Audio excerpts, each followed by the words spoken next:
मुझे इजाज़त दे दी। तो बस मैं अपनी बात को ख़त्म कर रहा हूँ। कहना यह है कि खुदा जाने किस वक्त बुलावा आ जाए। है?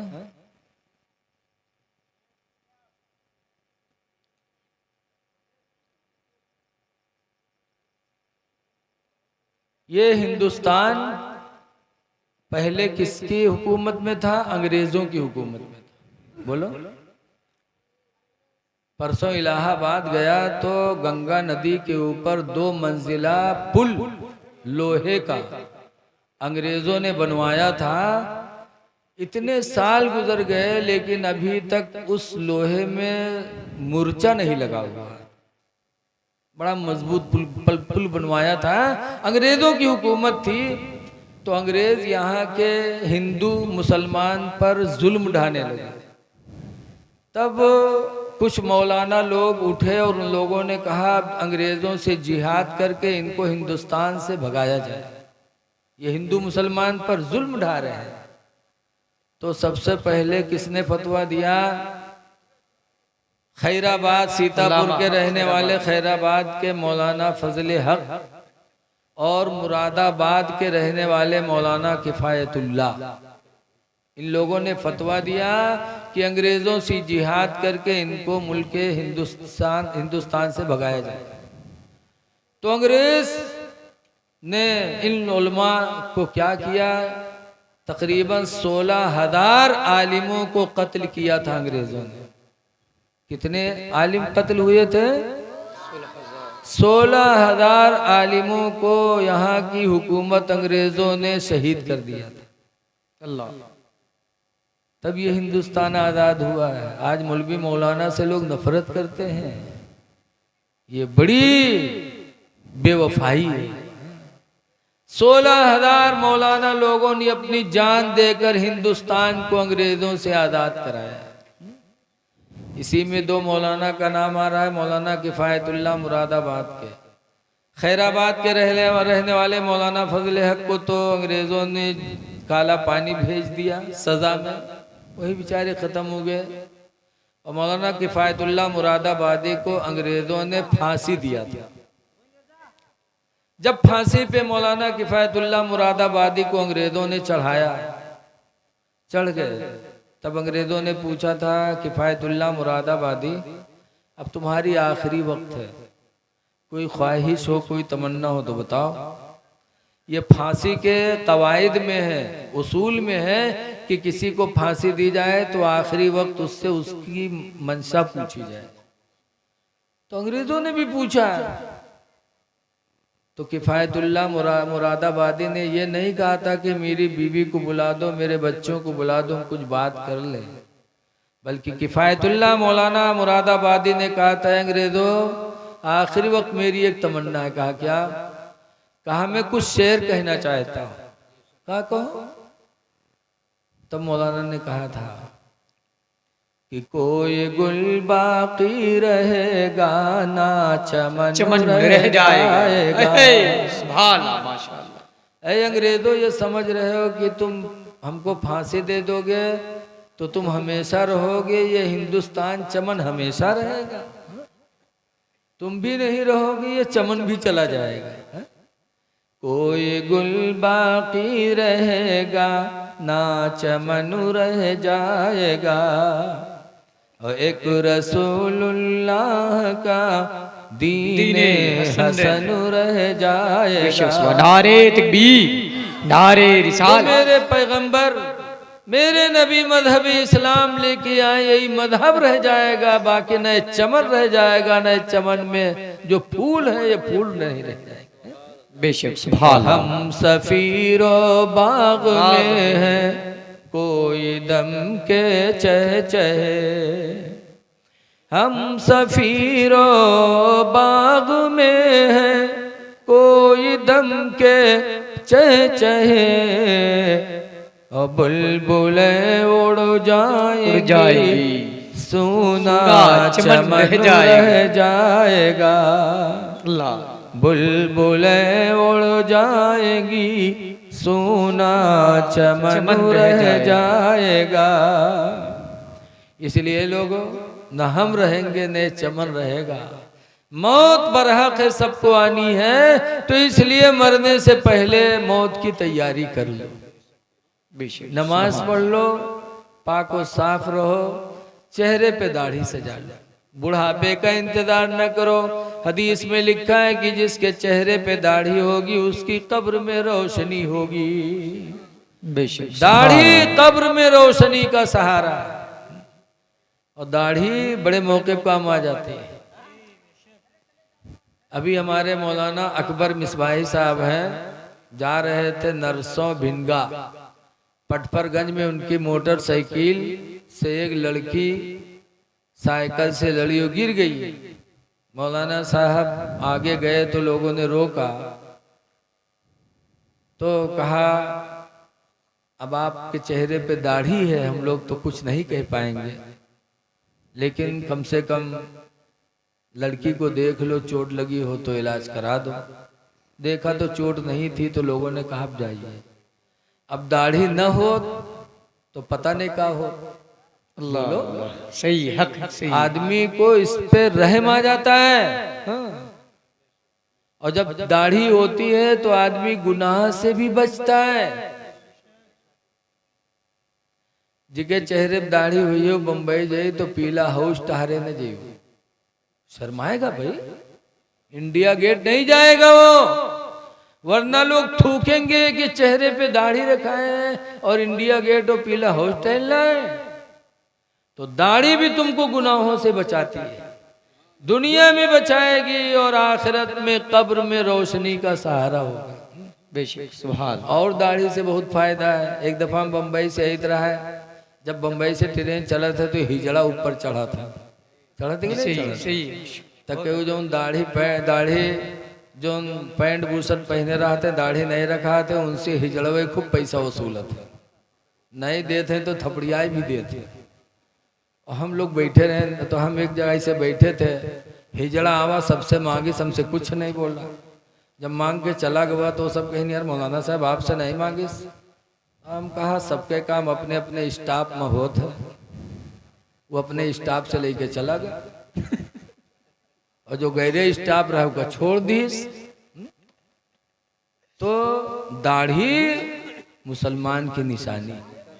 बेशक भाई तो याद रखो मुसलमानों कि इमाम हुसैन ने करबला में जान दी, बच्चों को शहीद अल्लाह की राह में पेश कर दिया, शहीद हो गए, लेकिन यजीद के हाथ पे हाथ नहीं रखा, मुरीद हो जाते।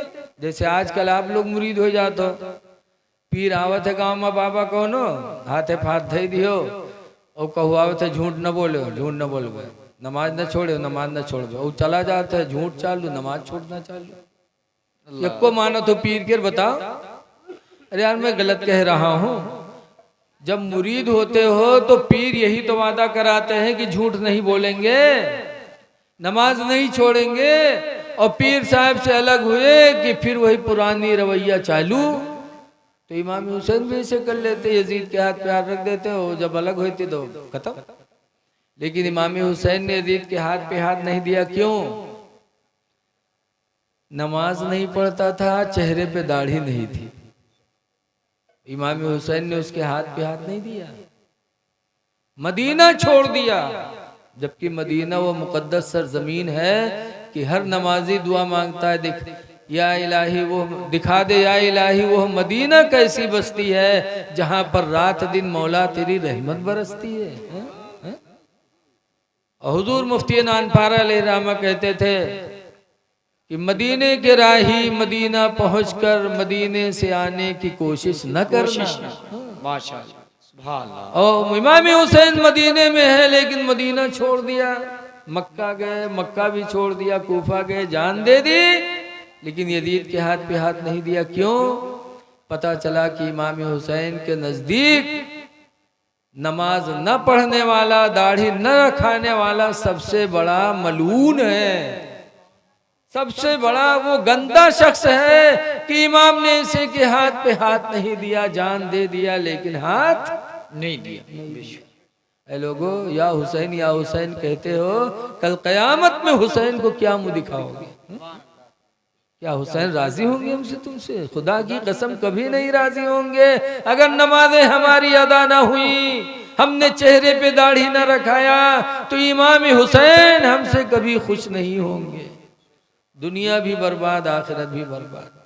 इसलिए लोगों, मरने से पहले दाढ़ी चेहरे पे रखा लो, नमाजें पढ़ो, आपस में मोहब्बत करो। अल्लाह ताला हमको आपको अमल खैर की तौफीक अता फरमाए।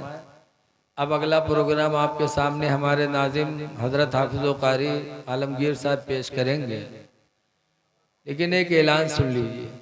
चूँकि मदरसा अजीज़ुल उलूम नानपारा जो हुजूर मुफ्ती रजब अली रहमतुल्लाह अलैह का मदरसा है, उसके हम हैं प्रिंसिपल। और प्रिंसिपल की कितनी जिम्मेदारी होती है आप लोग जानते ही। 2 मार्च को हुजूर मुफ्ती नानपारा अलैहि रहमा का उर्स है और 34-35 बच्चों की दस्तार बंदी है। और हिंदुस्तान में जो इस वक्त सबसे बड़े मौलाना है, हिंदुस्तान में उनसे बड़ा मौलाना कोई नहीं है इस वक्त, वो है मुहद्दिस कबीर हजरत अल्लामा ज़ियाउल मुस्तफ़ा। बेशक सुभान अल्लाह। तशरीफ ला रहे हैं। अब समझ लो हिंदुस्तान में उनसे बड़ा कोई मौलाना है ये नहीं, और सब जानते हैं वो आ रहे हैं। और 2 दिन हुजूर मुफ्ती नानपारा अलैहि रहमा के नाम का लंगर चलेगा, तो आप लोग आइए, लंगर खाइए और हुजूर मुहद्दिस कबीर के चेहरे की जियारत करिए 2 मार्च को, और तकरीर सुनिए। ऐलान है। और दूसरा ऐलान ये है कि हुजूर मुफ्ती नानपारा अलैहि रहमा के लंगर में हिस्सा ले लो। लंगर बुजुर्गों का मुसलमानों के चंदे ही से होता है। बोलो, चाहे अजमेर चले जाओ, चाहे गाजी सरकार के वहाँ चले जाओ, बुजुर्गों के यहाँ जो लंगर चलता है मुसलमानों के देन से होता है। इसलिए लोगों, पूरी तहसील नानपारा पर एहसान है हुजूर मुफ्ती नानपारा का। अगर उनका मदरसा न होता तो हम भी कहीं नहीं पढ़ पाते। हमने भी 7 साल वहाँ की रोटी खाई, तो आज आपको हम दीन की बात सुना रहे हैं। जितने लोग हैं शायद सब ने वहाँ पढ़ा हो जी। तो बड़ा एहसान है हुजूर मुफ्ती नानपारा अलैहि रहमा का। तो सोचो ना, जो हो सके जिससे ला करके स्टेज पर पेश कर दो। जज़ाकल्लाह। मौलाना सरार साहब तो कारी सरार साहब बुलाए हो तो बेचारे देंगे, आप लोग भी कुछ दे दो। अगर आपका दिया हुआ कोई एक खुराक खा लेगा। मध्य प्रदेश से लोग आते हैं, गुजरात से आते हैं, कहाँ कहाँ से आते हैं मेहमान, और आपका दिया हुआ खाकर अगर वो दीन सीख कर यहाँ से जाएंगे तो आपको कितना सवाब मिलेगा। मरने के बाद भी कब्र में सदक़े जारिया का सवाब मिलता रहेगा। बेशक सुभान अल्लाह। दुनिया में तो मिलेगा, मरने के बाद भी मिलता रहेगा। तो ऐ लोगों, पछताओगे बाद में इतने बड़े आलिम के उर्स में, जिनका एहसान पूरे जी माशाअल्लाह। ये सब लंगर ही के लिए हम मांग रहे हैं आप लोगों से। जिससे जो हो सके सोच लो कि एक टाइम का खाना हम एक मेहमान को हम अपनी तरफ से खिलाएंगे माशाअल्लाह। तो माशाअल्लाह, तो बहुत से लोग हैं यहाँ पर। सोचो ना, बस दे दो। इसलिए कि नेकी कमाने का जो भी मौका मिल जाए अल्लाह का शुक्र अदा करो। और देने के बाद कोई जाएगा नहीं, देने के बाद आप बैठो और फिर इंशाअल्लाह अभी देखो आप नाते सुनेंगे कैसी कैसी आवाज़ के मालिक स्टेज पर बैठे हुए हैं। हमारी माँ बहनों से भी गुजारिश है कि तुम्हारे पास अगर कुछ हो तो हिस्सा ले लो हुजूर मुफ्ती नानपारा अलैहि रहमा के लंगर में, इसलिए कि तुम्हें भी नेकी की ज़रूरत है। कल क़यामत के दिन हुजूर मुफ्ती नानपारा अलैहि रहमा की इंशाअल्लाह शफाअत भी नसीब होगी।